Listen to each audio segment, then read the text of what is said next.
salaamaaleykum wa rahmatullah may ziar ñëpp di ndokkeel ñëpp di wax ni man la monsieur El Hadj Doudou Sow nekk président du mouvement La Sagesse tey ñun ñoo wootee waxtaan bi ak askanu Sénégal ci li ko njëkkee suñu kàddu rek jëmle ko ci jeunesse africaine plus particulièrement ndawu Sénégal da di waxtaan boo xam ne sax waxtaane ko dafa nekk lu ji yaddu maanaam mooy maanaam question de dignité humaine la ndaxte jamono gi ñuy wax ak yéen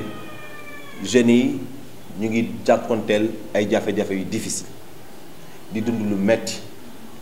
chaque jour ñu dégg ay ndaw jël yoonum géej gi te li ko waral rekk mooy ñàkkum xëy ñàkk espoir tey ay kër tas nañu tey ay yaay jooy nañu tey ay doom jaaxle nañu tey ay soxna xamatuñu lu ñuy def ndax seeni boroom kër seeni càmmiñ des nañ ci ndox bi tey ay ndaw xamatuñu fu ñu jëm parce que amatuñu ab xëy donc mu nekk lu jafe mu nekk lu metti li askanu Sénégal di dund kon waxtaane ko lu yenumaa laal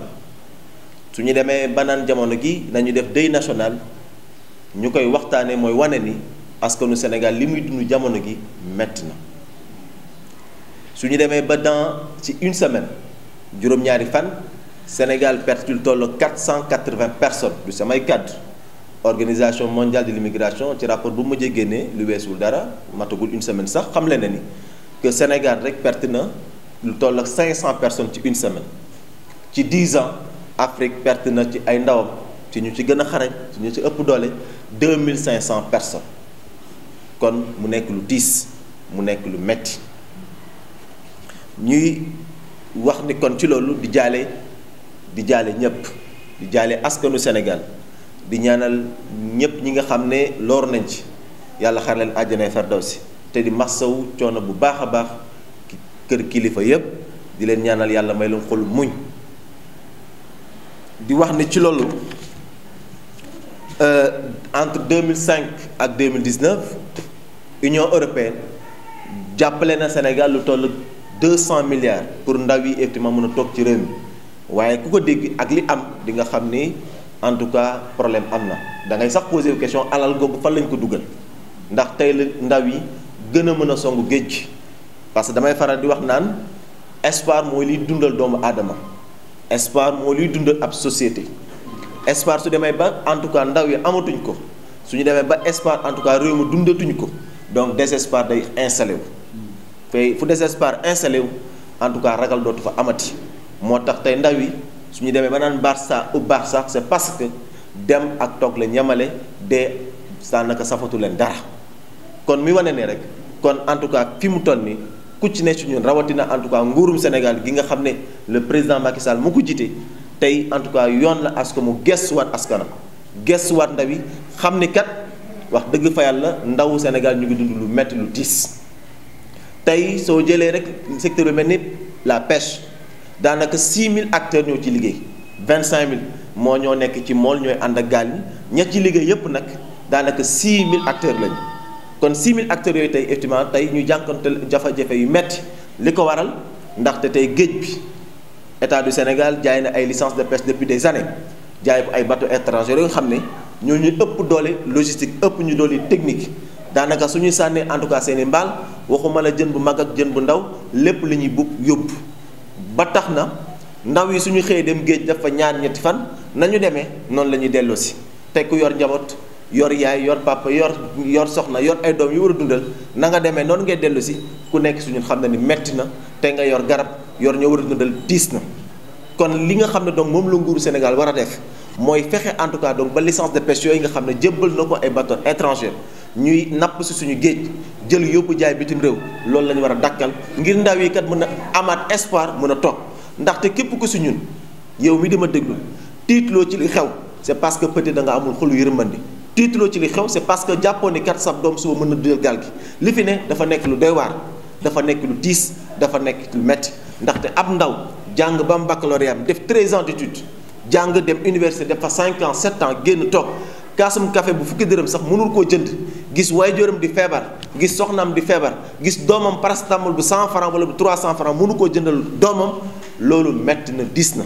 te loolu tey mooy Sénégal kon loolu nag képp ku koy dund di gis ay problème sa biir kër mënoo ko faj yow mi sax ci wàllu bopp ngay am ay soxla ki bëgg mënoo ko faj te en tout cas ñu ne la kat géej gi kat soo ko traversé ab xëy mi ngi lay xaar fële dundin bu gën a neex bu gën a yéwén bu gën a wekk mi ngi lay xaar fële soo rombee géej gi mais danga naan lu ma am naa jël mais loolu tamit baaxul su ñun parce que tey su ñëpp demee lan moo fiy des kon tey en tout cas ñuy woote waat à ce que en tout cas donc ndaw yi ñu bañ a décourager parce que tamit duñu encourager immigration duñ ko encourager mais en tout cas donc état du Sénégal ñoom nañ xoolaat seen bopp ndaxte wax dëgg fa yàlla suñu la falee jox la suñuy alal suñu xaalis suñuy impôt nga waruñoo mën a gestu dimbalewuñu jël alal googu di ko pookiri di ko fecce di ko en tout cas donc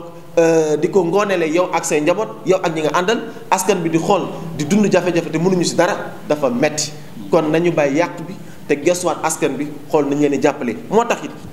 li ci mel ni chemin de fer bi nekk Thiès di NTS nekk Thiès également Sigelec même su fekkee entreprise privée la mais ay nit ñoo fa doon liggéey tey soo mel ni effectivement donc jël këru liggéeykaay bu nekk chemin de fer àdduna ñëpp xam nañ ñi jàng xam nañ ni ab réew mënut a développé wu fekkee amul raay parce que ci outils yi nga xam ne kat mooy de transport yi gën a xarañ ci àdduna yi gën a mën a jël doomu aadama autorail ci la bokk tey ñi nga xam ne dund nañ te fekkee en tout cas jamono chemin de fer xam nañ la mu jure réew mi économie si xam nañ lu chemin de fer mën a andi réew mi tey chemin de fer fa mu doon jaar yépp ci Sénégal te jaaratu fa tey depuis maintenant des années daanaka bekkoor la ñuy dund dara amatu fa ñuy dund lu metti kon yoon la tey parce que état du Sénégal chemin de fer bi nga xam ne woote nañ fi wooteeti ñëw nañ fi def naka sudu noonu mais ba léegi dara dañuy woote en tout cas état du Sénégal njëkkee ko ci son excellence monsieur le président de la Macky Sall à ce que effectivement mu xam ni li ko dese xëy na gaa bëriwul mais weesuwul à ce que en tout cas ñu soqaliwaat chemin de fer bi ndax 1000 milliards yi ñuy def ci kat train express bi te mu yab jam ñaajo tey amaana tey suñ ko delluwaatoon def ko ci biir chemin de fer gi xam naa en tout cas dina mën a daw ba fa mu waroon a mooy ay effectivement donc ay kii dara kon nañu xoolaat chemin de fer di jaajëfal nag wax dëgg fa yàlla retraité yi nga xam ne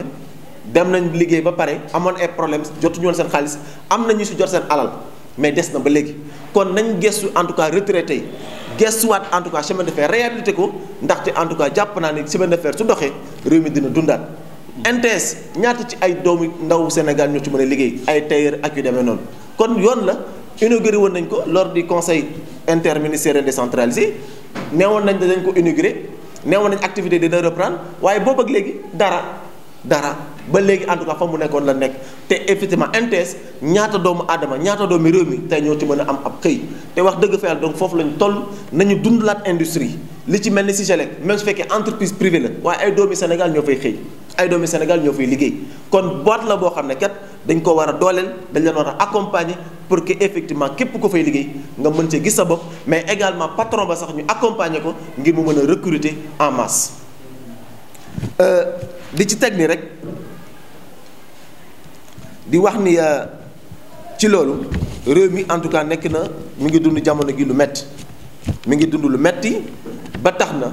li jëm ci wàllum santé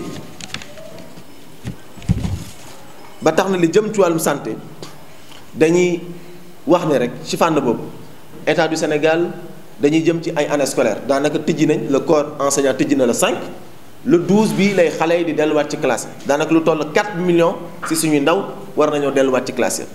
kon ci fànn boobu ñuy sentir xëy na tey benn relâchement bi am ci état du Sénégal ndaxte jamono bi nga xam ne donc ñun ñu ngi toog di relâché wu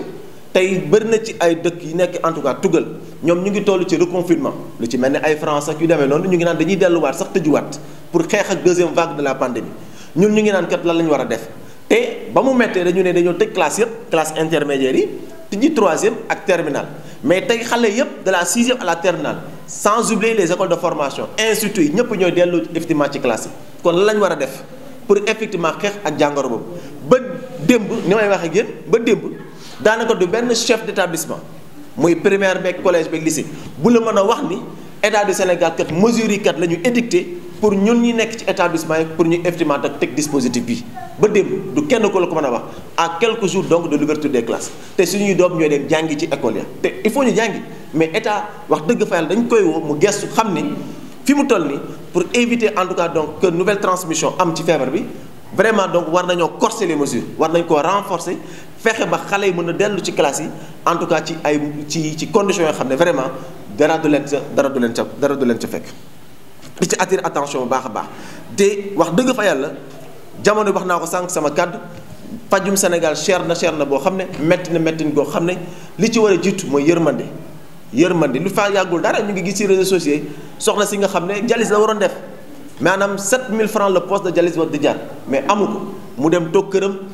affaire bi di yokk ba mu war a fay 65000 amu ko il a fallu njabootam defal ko SOS ci réseaux sociaux yi pour effectivement ñu mën koo kettal pour ndax mu mën a faju ci soxna si dem na ba wax sax toog mënutu ko mais ana yërmande fekkee dañoo dem ba ci réew mi képp ku feebar mënoo faju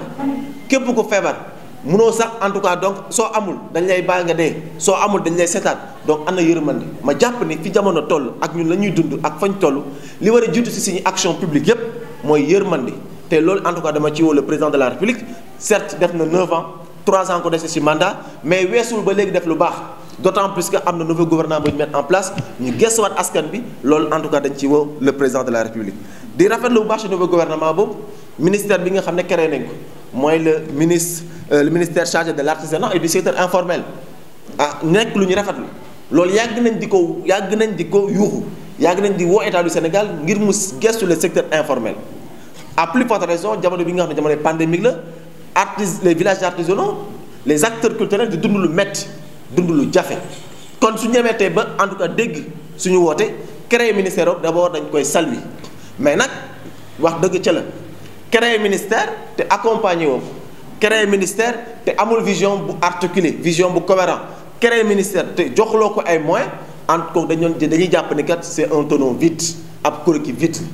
tey 75% informel mooy ndaw yi kon ñoom dañ leen war a jàppale dañ leen war a dooleel ñu rafet ci jot d'autant plus que suñu mbokk bi ñuy woy le gynécologue Pape Amadou Ndiaye ñu ko gën a xam turu docteur Ndiaye moo ko géré nekk doomi Thiès ñu ko ci ñaanal yàlla may ko ci am ndam parce que ndamu Sénégal yépp la kon ñu rafet ci njot rek mais di inviter surtout le président de la République à ce que ministère boobu ñun lañ ciy xaar bëri na à ce que ñu jàppale leen dooleel le ministre ngir effectivement donc ñu mën ci am des résultats probants leneen li encore mooy jëmle ko ci li ñu tuddee le protectionnisme socio-économique mu nekk lu ñu amal njëriñ lu ñu amal soxla parce que fi jamono toll le protectionnisme socio-économique doit être un levier de bataille pour le président Macky Sall mooy protéger ñi nga xam ne kat en tout cas ay acteurs économiques leen àdduna moo dem ba toll fa ku ci ne yaa ngi xool nan ngay protéger say doomi réew ñi yëngatu en tout cas ci domaine économique donc dañuy inviter à ce que Macky Sall le président à ce que mu bàyyi xel ni jamono fu mu toll et que Sénégal suñu bëggee génn ci góote gi dañoo war a protéger les acteurs protéger képp koo xam ne kat yaa ngi participer ci économie Sénégal ci loolu ñu wax ci campagne agricole bi ndaxte wax dëgg fa yàlla dogal na ni